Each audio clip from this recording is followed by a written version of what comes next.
The Crown just dropped a silent bomb. According to explosive insider chatter, the House of Lords has allegedly convened a classified emergency session, with Meghan and Harry's future on the chopping block. No more warning shots. No more olive branches. This is about complete royal annihilation. Behind those ancient oak doors, Britain's most powerful elites are said to be debating whether the Sussexes should be stripped of every last title. The only thing HRH stands for in association with Meghan Markle is her ruthless homewreckerness. Zoom in here and it says, with the compliments of Her Royal Highness, the Duchess of Sussex. That is a title that was stripped from her when she and Harry made their whole racism debacle and left the UK, left their royal duties, and moved to the US to bug all of us. It's so funny too that you keep saying Meghan Markle. You know I'm Sussex now. Privilege and recognition they still hold. Permanently. Irrevocably. Sources say the move came out of nowhere, and Meghan is said to have collapsed in shock when she heard. The couple's aides are reportedly in meltdown mode. Calls are being made. Lawyers are scrambling. But the message from London is clear. It's over. No more tolerance. No more royal immunity. After years of scandals, accusations, backroom drama, and financial secrecy, the Crown is allegedly taking the gloves off. And now the question isn't just whether Meghan and Harry will survive this politically, it's whether they'll survive it at all. Section 1. The royal guillotine returns? Funny, I actually watched the entire episode and I was howling laughing. I thought it was brilliant. I mean, I think it really encapsulates how many Americans are feeling. The episode was very clever in the sense that they call them in the time since, in the years since, they've done everything to prove the opposite. You know, they can't seem to get enough of media attention. I don't think people understand even Harry's book that's been released is part of a multi-book deal, right? You know, how many people leave their family and record themselves on the plane the entire... They're calling it the royal guillotine, a dramatic echo of history only whispered about behind those ancient oak-paneled walls.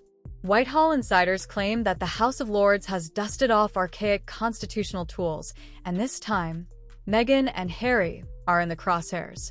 Allegedly, the Lords are debating whether every trace of Sussex royal status, titles, perks, privileges should be wiped out entirely. Not just quietly revoked, but obliterated. Harry and Meghan are the problem.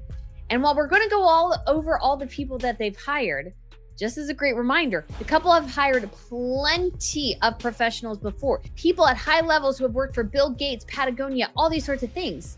And yet none of them have been successful. The common denominator in everything here is Harry and Meghan. We'll see King Charles do this because I don't think that he likes the fact that he's been accused of racism towards his grandchildren. Wanting to exploit their royal titles, I think it stinks. And I think what King Charles should do, he should just strip them of the titles. This isn't symbolic theater. It would mark a seismic shift. The first time Parliament has seriously entertained the idea of exiling a royal bloodline since Edward VIII's abdication. But today, this isn't about royal romance or duty. It's about money, secrecy, and a legacy fraying at the edges. If these rumors hold any weight, it's England's most powerful chamber preparing to strip them of everything that ties them to the crown. And astonishingly, some of those pushing hardest may surprise you.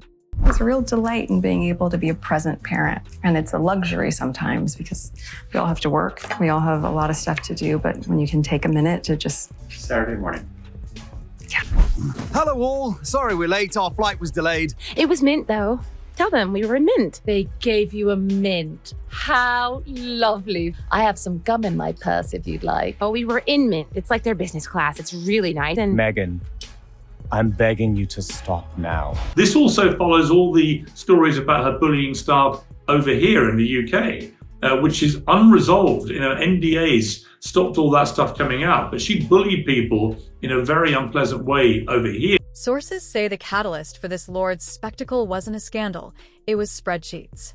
Auditors allege Meghan's former royal role came with a trail of questionable charges: couture wardrobes billed to charity events, business class upgrades disguised as security, private chefs labeled under official duties, and stylists traveling with her entourage under the same guise.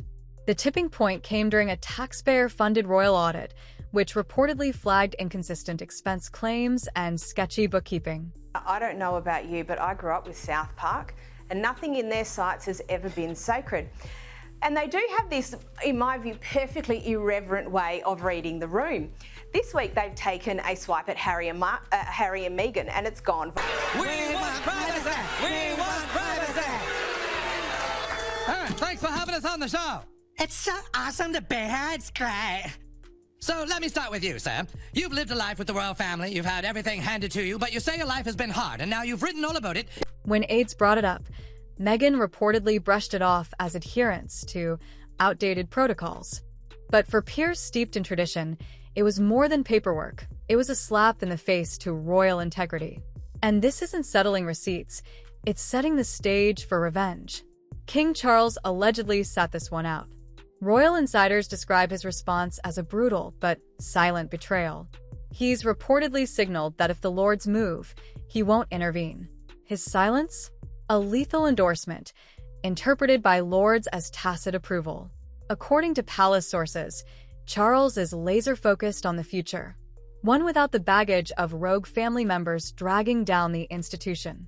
Did you see my baby mama dance? I mean, stop it. First of all, can I just tell you, the timing of that, we maybe watched it like 20 times yesterday, and I was like, is that her? Oh my God. Is that Prince Harry there with the fingers and the, I was like, okay. Yeah. Okay. But also, by the way, that wasn't yesterday. No, that was 4 years ago. So it's also a really great reminder that with all the noise or whatever people do, there's still a whole life, a real, authentic, fun life that's happening behind the scenes. I'm just grateful that now, being back on social as well, I have a place where I can share it on my own terms.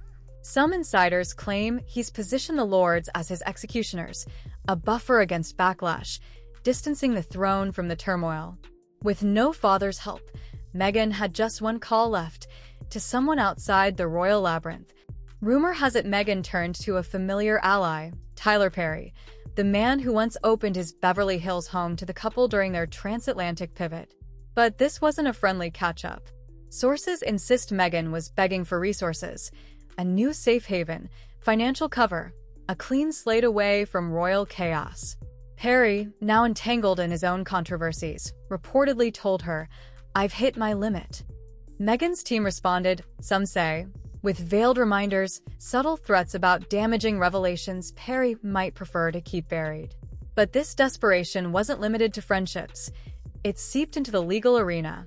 The Sussex legal team is reportedly in full-blown crisis mode. Emails flying, phones ringing. But according to palace sources, even the best attorneys in the world can't rewrite royal tradition. The House of Lords operates under centuries-old parliamentary privilege, and when it comes to stripping titles or honors, they don't need the king's permission. They don't need public votes. They don't even need to notify the family beforehand. Once that vote begins, it's already too late. Meghan's team allegedly floated the idea of fighting back with an international legal challenge, claiming the proceedings were discriminatory and punitive. The argument? That they were being singled out for their independence, their race, their departure from royal norms. But that argument didn't land. Diplomats reportedly brushed off the plea, stating bluntly, "We do not intervene in constitutional matters involving the monarchy." Even governments friendly to Harry and Meghan want nothing to do with this war. In other words, no legal cavalry is coming. The system they walked out on is now turning its full weight back against them. And for all the talk of progressive reinvention, the British establishment is reminding the world, you don't defy the crown and walk away untouched. And while Meghan and Harry fight for their own titles, the next blow is far more personal.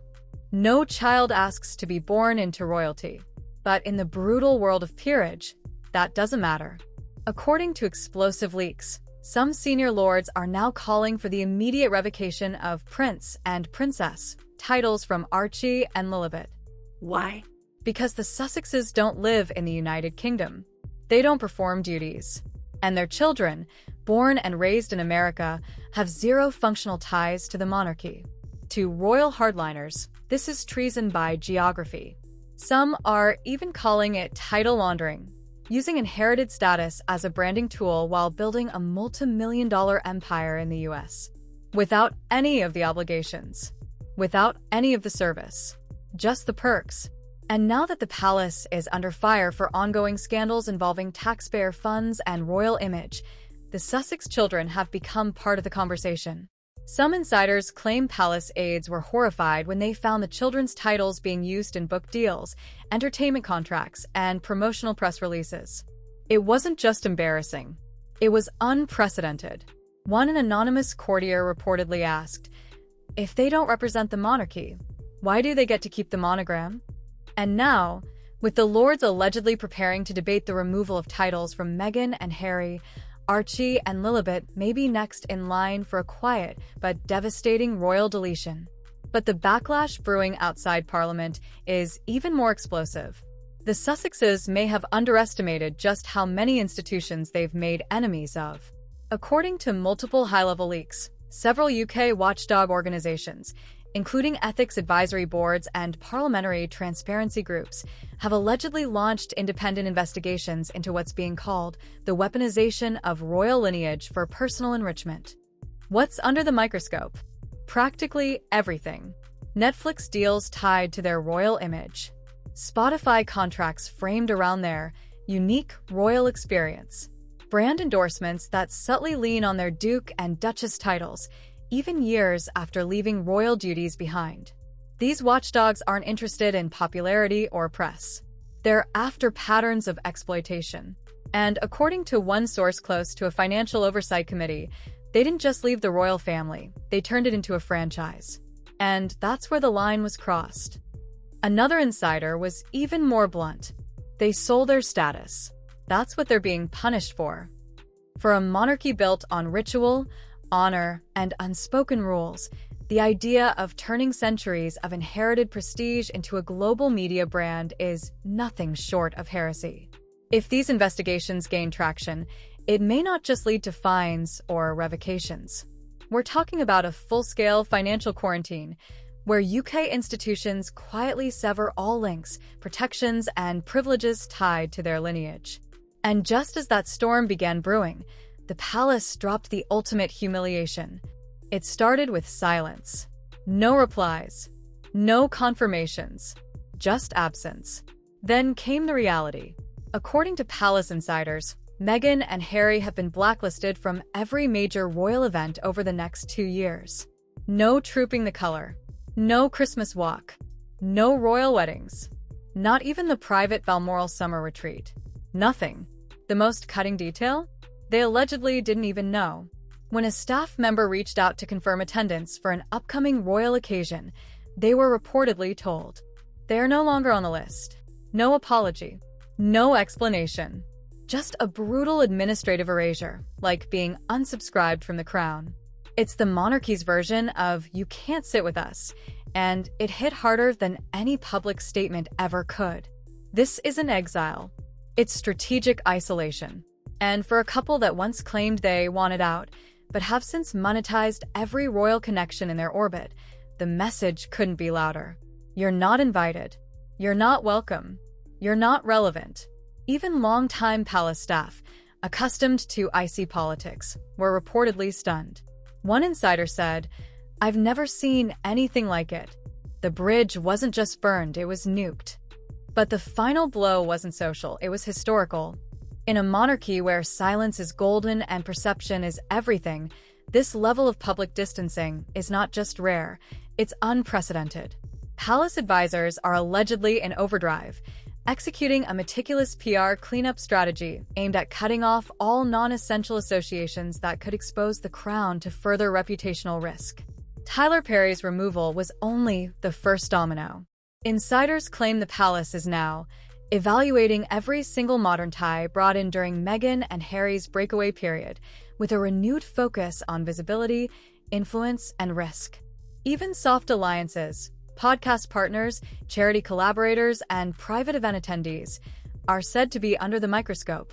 It's a scorched earth approach, but one the palace reportedly believes is necessary. The royal institution, after all, isn't designed to withstand modern Hollywood headlines.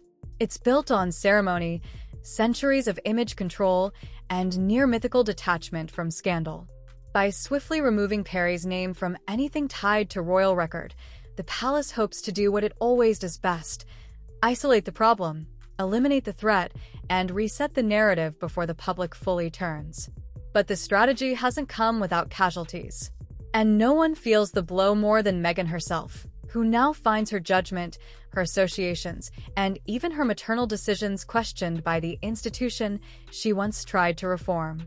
And yet, deeper questions still remain unanswered. This is where it goes beyond scandal, beyond damage control, into something far darker.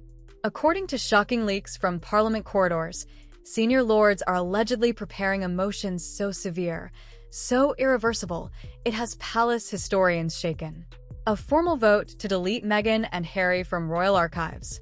Not suspend, not pause, erase. If passed, this would mean removing their official biographies from the royal website, stripping their names and portraits from future coronation materials, deleting their images from succession infographics and ceremony protocols, even revising digital and physical museum exhibits where their wedding or public duties are currently honored. To the world, they would remain public figures. To the monarchy, they'd become a footnote. A private comment from one member of the House allegedly summed up the mood. They walked away, then tried to cash in. Let them stay gone. This isn't exile. This isn't disgrace. This is erasure. A full reset of history, as if they were never there. And if that happens, it won't just mark the end of their royal chapter. It will bury it so deep, the next generation may never know it happened at all. Let's be crystal clear, this isn't just about titles. This is about legacy, power, history, the kind that outlives scandals, headlines, and even bloodlines. If this secret House of Lords session ends with a vote to erase Meghan and Harry from royal life, they won't just lose their privileges, they'll lose their place in history. No H-art, no state honors, no archived photos, no appearances, nothing. Just a memory that the palace decided was better forgotten. And for two people who've built their brand on royal status while publicly disowning the institution, that would be the ultimate punishment. Silence. No response. No platform. No revenge interview. Just the sound of doors closing behind them forever. So, ask yourself, was it worth it? And more importantly, what happens if this is only the beginning?